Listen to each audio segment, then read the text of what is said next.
সুপ্রভাত বন্ধুরা, সকাল সকাল ঠাকুর দর্শন দিয়ে আজকের দিনটা শুরু করে দিলাম। ভগবানের কৃপায় আজকের দিনটা সকলে ভালো যায়। পুজো দিয়ে দিলাম, পুজো দেওয়া কমপ্লিট আমাদের। সুপ্রভাত বন্ধুরা, কেমন আছো? আশা করছি ভগবানের কৃপায় প্রত্যেকে ভালো আছে, আমরাও ভালো আছি। এখন সকাল সকাল চান হয়ে গেছে, টিফিনও হয়ে গেছে, শুধু চাটা হাজবেন্ডকে দেবো আর ড্রেস পরে আমরা বেরিয়ে যাচ্ছি সকাল সকাল। চলো দেখতে পাবো কোথায় যাচ্ছি।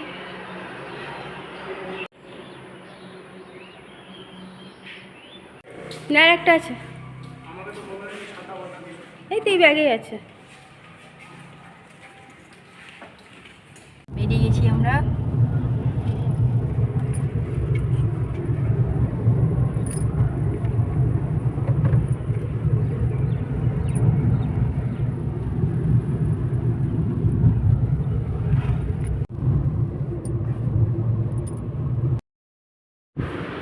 আমরা চারজন এখন চলেছি সকাল সকাল মায়াপুর মন্দির দর্শনের উদ্দেশ্যে।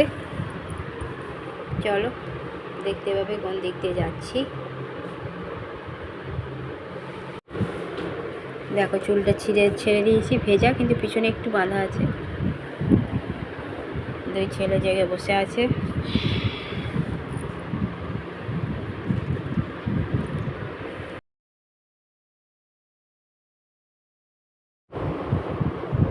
এবার টিফিন করে নিচ্ছে, চাও টিফিন করে নিয়ে এসেছিলাম ঘর থেকে, সাদা চাও, বেশি তেল দিইনি, যার জন্য খেয়ে নিই, কারণ সকালে একদমই না খেয়ে বেরিয়েছে সবাই। অতখানি জাননি, তখন শরীরটা খারাপ লাগবে, সেই জন্য তিনজনকে দিয়ে দিলাম চাওটা ভাগ করে, তিনজনে খেয়ে নিলাম। আবার শুরু করে দিলাম যাত্রা। দুজনে পিছনে বসে আছে। দেবমকে অনেকবার বললাম সামনে এসে বসতে, কারণ ও মোটা সোটা লম্বা চওড়া, আর পিছনে বসতে অসুবিধা হয়, কিন্তু ও সামনে এসে বসলো না। দুই ভাই পিছনে বসে আছে আর আমি আমার হাজব্যান্ড সামনে। গল্প করতে করতে যাচ্ছি, মিউজিক চলছে, সেই জন্য ভয়েস দিয়ে দিলাম। বর্ধমান বেরোচ্ছি, হাজব্যান্ডের ছেলেগুলোকে দেখাচ্ছিল, কারণ আমার হাজব্যান্ড বর্ধমানে অনেক বছর ছিল, 3-4 বছর বর্ধমানে ছিল। চলো চলি, তারপর দেখতে পাবে কিসের প্রতি যাচ্ছি। ওয়েদারটা ভালোই আছে, দেখো সুন্দর ওয়েদার। বরং রোদই ছিল, গরমই ছিল, বৃষ্টি হয়নি আজ।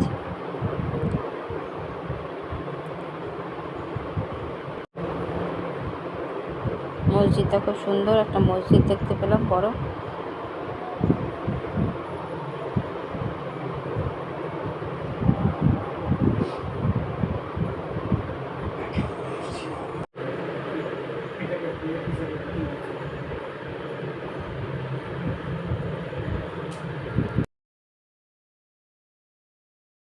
কাটোয়া বেরোচ্ছি, এখানে আবার কিছু শ্রাবণী মেলা হচ্ছে।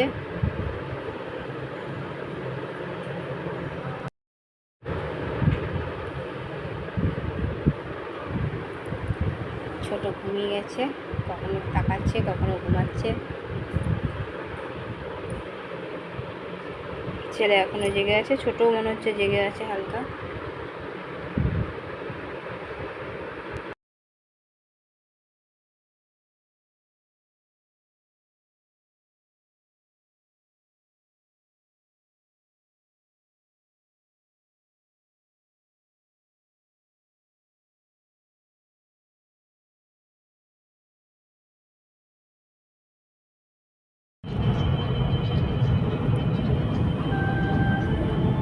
মাঠ আছে দেখছো, চাষ করেই খাচ্ছে। নবদ্বীপ পঞ্চায়েত। দেখো ছেলেটা ঘুমিয়ে গেছে, দেবম একদম অঘোরই ঘুমিয়ে গেছে, ছোটও ঘুমিয়ে গেছে। দুজনকে বলা হলো বালিশ দিতে মাথাতে, ঘাড়েরও বালিশ আছে, কেউ নিল না। দেখো দেবমের যে অসুবিধা হচ্ছে দেখলেই বোঝা যাচ্ছে, তাও সামনে কিছু বলে শুনেছি।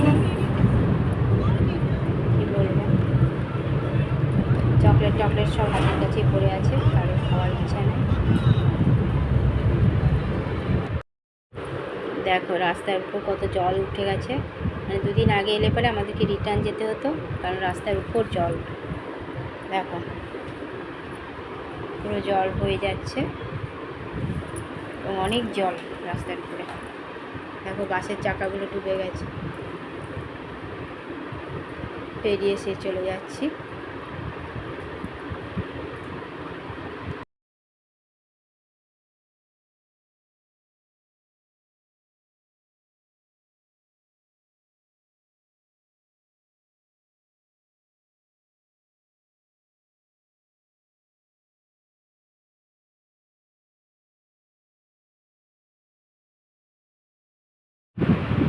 দেখো চারদিকে পাট শুকাতে দিয়েছে, আর কত পাটকাঠি জড়ো করে রাখা। এই পাটকাঠিগুলো আমাদের দাদুদের ঘরেও হতো, আর এই পাটকাঠি দিয়ে আমরা কালী পুজোর সময় ফটকা ফাটাতাম। দেখো অনেক পাট শুকাতে দিয়েছে এখানে পুরো, আর চারদিকে সবুজ, কত সুন্দর লাগছে দেখতে। দেখো আমরা পৌঁছাতে চলেছি, সামনেই আমাদের গন্তব্যস্থল চলে আসছে। কৃষ্ণনগর ঢুকে গেছি মনে হয়। এই যে নৌকা দিয়ে পার হয়ে নদিয়ায় ঢুকে গেলাম মনে হয়। দেখো চলেছি, ফুল স্পিডে চলেছে। আকাশটা কত সুন্দর লাগছে দেখো। পাট এটা বস্তা হয়, বোরাগুলো চিনির বোরা, ভাল লাগছে। প্লাস্টিকের না, বস্তা যে। এখান থেকে আমার ঢোলা শুরু হয়ে গেছে, চোখ বন্ধ হয়ে যাচ্ছে ঘুমে।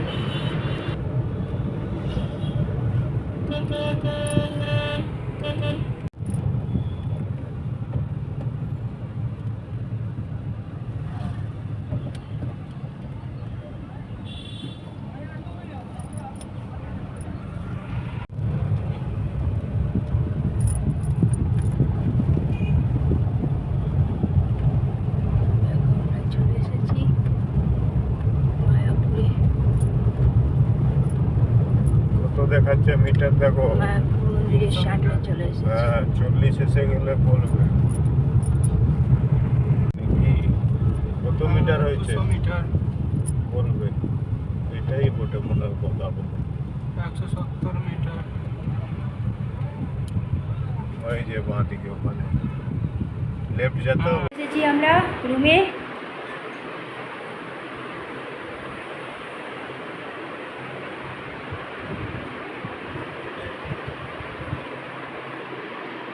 নিজেদের রূপে চলে এসেছি সবাই, দেখো।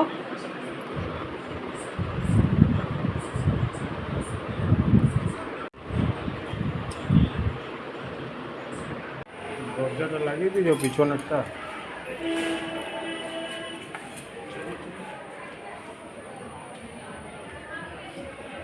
বন্ধুরা ঘরে চলে এসেছি, আর মায়াপুরে আমরা এসেছি। অনেক মন্দিরও দর্শন করে চলে এলাম, গোশালাও দর্শন করে চলে এলাম। শরীর আর পারছিল না বলে ঘরে ঢুকে গেছি। আবার ওরা যাবে একটু পরে খাওয়া দাওয়া করতে। কুপন কেটে নিয়ে চলে এসেছি, আর মন্দিরে বসে ঘুমিয়ে ঢুলে পড়ছিলাম। তো উপোসও আছি আজকে যেহেতু সোমবার, শ্রাবণ মাসের সোমবার, গায়ে উপোস দিয়ে আছি, ফল মিষ্টি খেয়ে থাকবো। চলো বন্ধুরা, একসাথে তো পুরো ভিডিওটা দেওয়া যাবে না, অনেকটা বড় হয়ে যাবে, অল্প অল্প করে দেবো। তোমরা অবশ্যই লাইক, শেয়ার, কমেন্ট, সাবস্ক্রাইব করে দিও, আর ভিডিওটা পুরো দেখো। হ্যাঁ একটু পর দিয়ে দিচ্ছি, তোমরা অবশ্যই দেখো।